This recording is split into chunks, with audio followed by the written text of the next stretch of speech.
Hey, I'm Stephen Leake. Welcome. Today's Liberty Byte. Political violence of the right. I've never, not once, advocated for violence, and I never will. I've always mounted a intellectual, spiritual, and kind of artistic defense of my culture. But like recently, a leftist judge in South Carolina, my home state, has just magically blown the fuck up. Okay, and it kind of was inevitable when my state is extremely Christian, very much armed to the teeth. And when you do not stop pushing, trying to destroy my culture and change things that people don't want, we've told you explicitly for a long time to stop doing that kind of shit.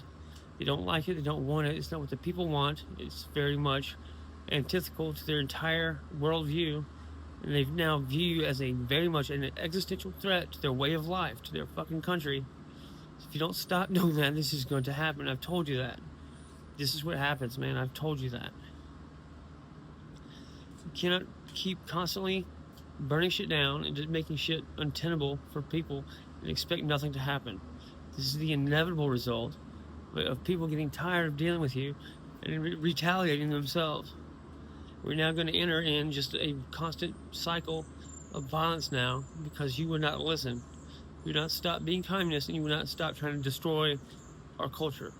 It's not me doing a damn thing. This is what the people are going to do to defend themselves because they view you as an existential threat. That's what happens. It will happen everywhere. And like I said, I've always done nothing but a intellectual and artistic ideological defense. I've never done anything remotely physical in the real world, nor would I ever. That's not my shit. It's not what I'm good at, and I would never do that. It's kind of antithetical to what I'm about. But I can't expect people who feel like they've been pushed to the note and don't have any recourse, defending their own state and their own way of life. I would kind of expect that at this point. You can only burn these people's civilization to the ground for so long and not have something like that happen. Okay? You just brought this shit on yourself because we've been telling you not to do that stuff, not to come to the South and make shit terrible for us. Okay? And like, what the fuck do you expect, man? You've done nothing but burn shit down and like make life terrible for everybody. You let out the most vicious criminals to go kill people on the streets. It's so like people cannot just go enjoy their country. The streets are unsafe. You're crawling with murderers and rapists. You've let the border wide open, and all kinds of terrorists and shit have just been pouring in. You do that on purpose to make our lives miserable because for some reason you don't like Christians.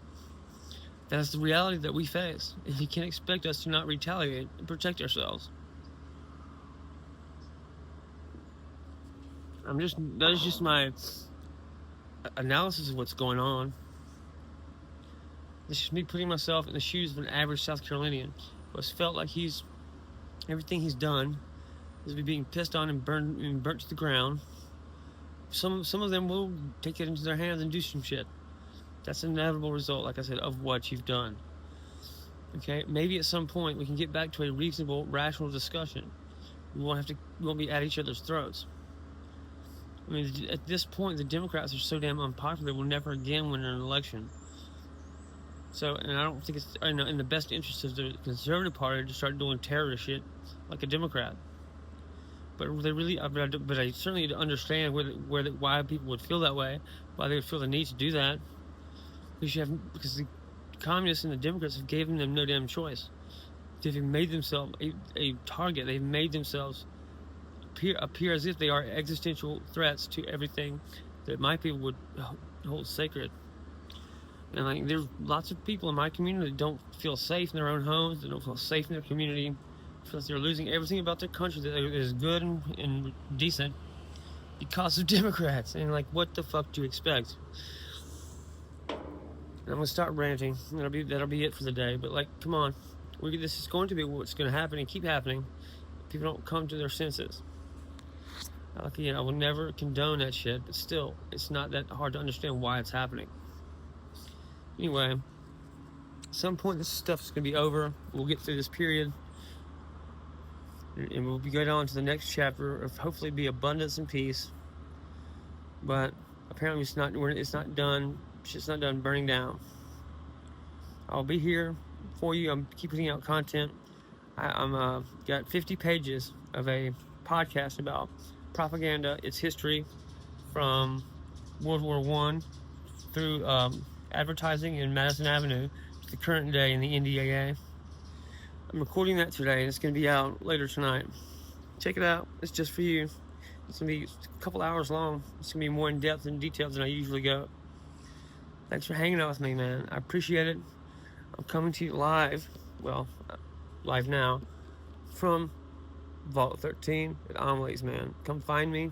I'm right across from the Freedom Center, a giant stone Roman eagle.